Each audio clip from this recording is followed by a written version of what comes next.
warahmatullahi wabarakatuh. Selamat siang semuanya. Pada video kali ini kita akan melakukan percobaan praktikum kesetimbangan kimia.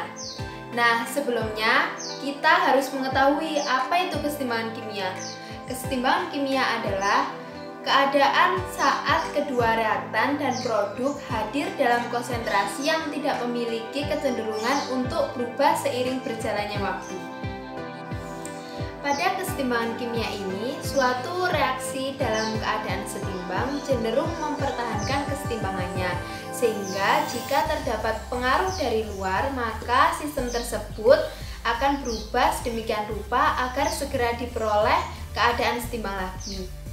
Pada kesetimbangan kimia biasanya terjadi pada reaksi reversibel. Apa itu reaksi reversibel? Reaksi reversibel adalah reaksi yang berlangsung dalam dua arah, di mana laju reaksi pada komponen produk maupun komponen reaktan adalah sama. Pada kesetimbangan kimia ini terdapat dua jenis. Yang pertama yaitu kesetimbangan homogen, yang kedua yaitu kesetimbangan heterogen. Pada kesetimbangan homogen ini tidak terdapat perubahan fasa pada produk maupun reaktannya, sedangkan pada kesetimbangan heterogen itu terjadi perubahan fasa pada produk maupun reaktannya.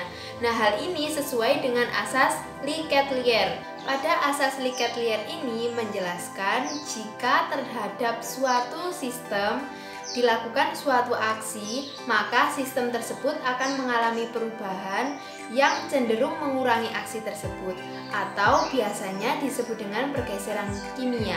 Nah, faktor apa saja sih yang mempengaruhi pergeseran kesetimbangan kimia itu? Faktor-faktor yang mempengaruhi kesetimbangan kimia adalah yang pertama yaitu perubahan konsentrasi, yang kedua perubahan volume dan tekanan, kemudian yang ketiga yaitu perubahan suhu.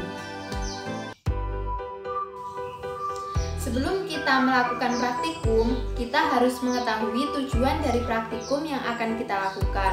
Tujuan praktikum kali ini yaitu untuk mengetahui cara menentukan kesetimbangan suatu reaksi kimia sederhana.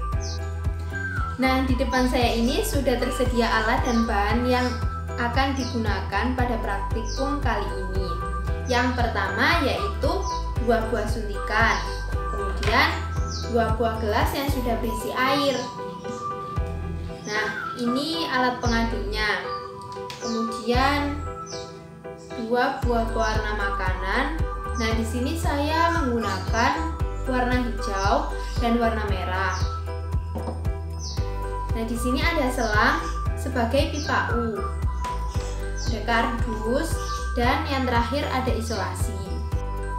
Nah, langkah yang pertama yaitu kita akan merekatkan selang pada kardus.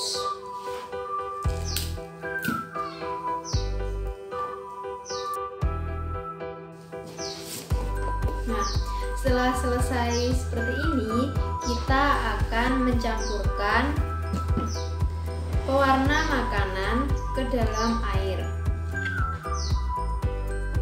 Nah, yang pertama kita akan mencampurkan pewarna hijau dan kita aduk.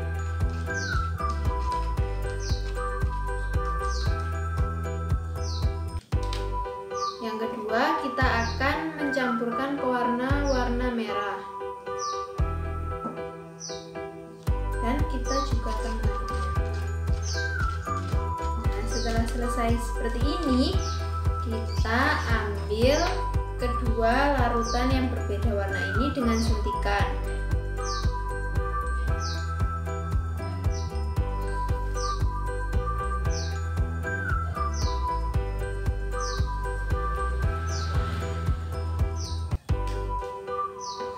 Kemudian kita ambil yang warna merah.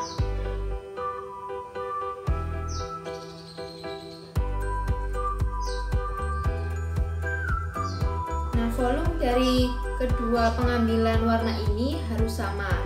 Kemudian setelah itu kita akan masukkan ke dalam pipa U bersama-sama.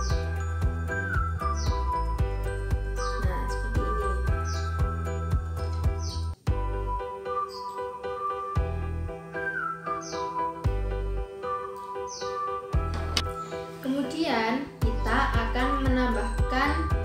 larutan yang berwarna hijau ke dalam selang.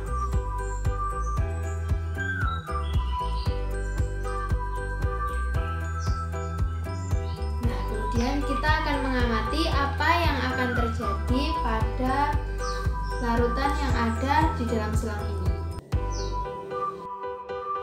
Nah, setelah kita melakukan praktikum kesetimbangan kimia, kita akan memperoleh data sebagai berikut. Saat kita menambahkan larutan hijau dan larutan merah ke dalam selang secara bersamaan, kita akan memperoleh kesetimbangan di mana separuh dari isi selang ini akan berisi larutan berwarna hijau. Nah, separuhnya lagi akan berisi larutan berwarna merah. Kemudian kita tadi sudah mencoba menambahkan larutan yang berwarna hijau ke dalam satu sisi selang yang sudah diisi warna hijau juga. Nah, kemudian kita amati terjadi pergeseran kesetimbangan ke arah larutan yang berwarna merah. Kesimpulan pada praktikum yang sudah kita lakukan yaitu bila suatu reaksi dalam keadaan setimbang, kemudian konsentrasi salah satu zatnya diperbesar, maka kesetimbangan akan bergeser ke arah lawan. Sekian video praktikum kali ini, semoga bermanfaat dan semoga kalian semua semakin paham dengan materi kesetimbangan kimia. Sampai jumpa!